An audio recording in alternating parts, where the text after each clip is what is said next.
Hello everyone, this is the unboxing of the NZXT fans, the 120 and 140mm fans. These are called the Enthusiast fans mainly because they push more air than their performance counterparts. Performance as in the name of the other series, FN series by NZXT as well. So without further ado, we shall take a look at the packaging of the fans as well as the contents. A review with a rather a small benchmarking of the fans will be done in a while. So we'll just take a look at the 120mm fan first. As you can see, the box holds a transparent sheet for you to show the white blades of the NZXT fan. They look really nice here. And as you can see, the rating of the fans is 35.8 to 96 CFM at 22 to 36.5 decibels. 7 blades liquid bearing fan, 3-speed fan control, and 2 years warranty. And at the side there isn't much, but at the back we have specifications of the fan. Nothing much, just telling you about how much wattage is going to take. If it would focus. Hold on a second.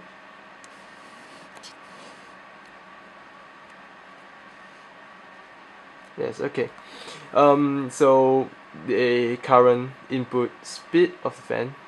As you can see, there's 3 different speed settings for the fan, and this is very cool. I'll show you later on the built-in fan controller for this the NZXT fan and the different ratings as well. So same thing for the 140, just that the specs are a tad bit higher in terms of airflow pushed. So let's take a look inside of the fan. Alright, okay. So let's unbox this. Alright, so here we have the fan itself. Okay, and we have what seems like to be rubber screws. Let me take it out. These are really nice screws, but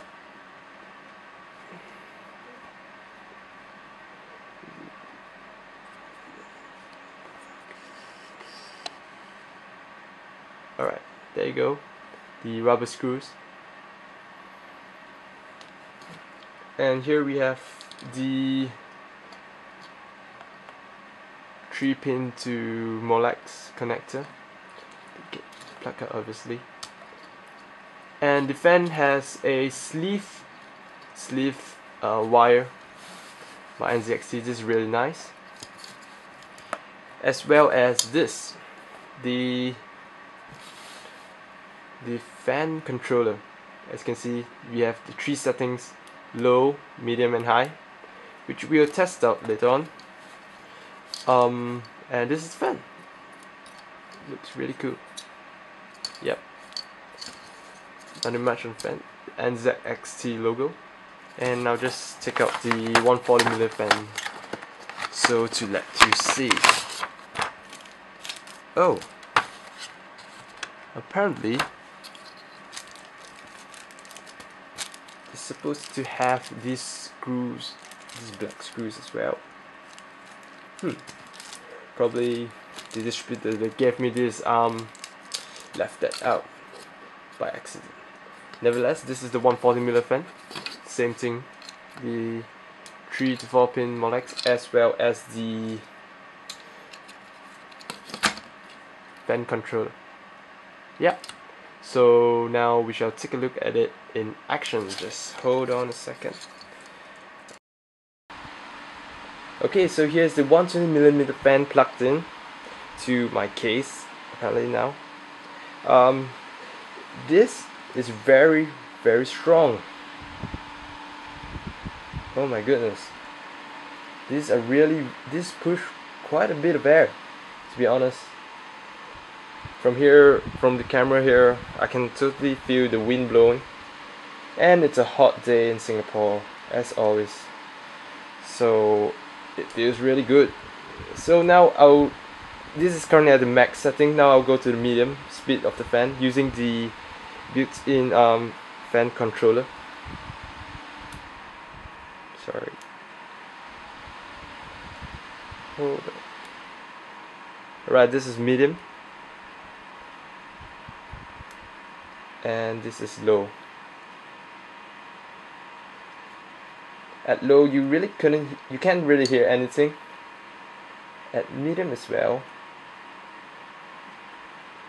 not too loud, and obviously at high you're gonna hear some sound, and that's mostly from the not the motor but the pushing of air, I believe. So now we should just take a look at the 140mm fan. Right, we have here now the 140mm fan, and as like its 120mm fan counterpart, it's pushing a huge load amount of air, and you can possibly hear it. Not too loud, in fact, if we put in the case, I think. And so we're gonna go to, this is medium and low. Yep, so I will put the benchmark results in a while. Here you can see a simple benchmark I've done on just a few different fans for comparison. What I've basically done is to keep everything within the system fixed and mix the push fan on my heatsink. A stress test is then run on the system for around 30 minutes, and the temperatures are then recorded. As you can see in this chart, the NZXT FX series of fans have the best performance, even better than that of the Noctua P14. It is however good to note that the noise produced by the NZXT FX fans are much higher than that of the P14, making it less desirable, as the temperature difference of 1 to 2 degrees Celsius might not be worthy enough for that additional noise produced. In conclusion, the NZXT FX series of fans are simply gorgeous looking and pushes a huge amount of air. It does have a decent performance both as a heatsink and a casing fan.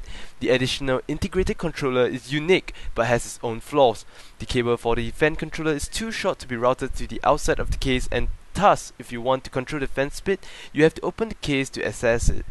It kind of defeats the purpose, but that's what you have to do with it. Lastly, there is quite a bit of noise produced when set at the maximum RPM available. The fans are priced at the range of perhaps $14.99 USD. I'm not too sure, as I cannot really find much info on the pricing as of this video is written.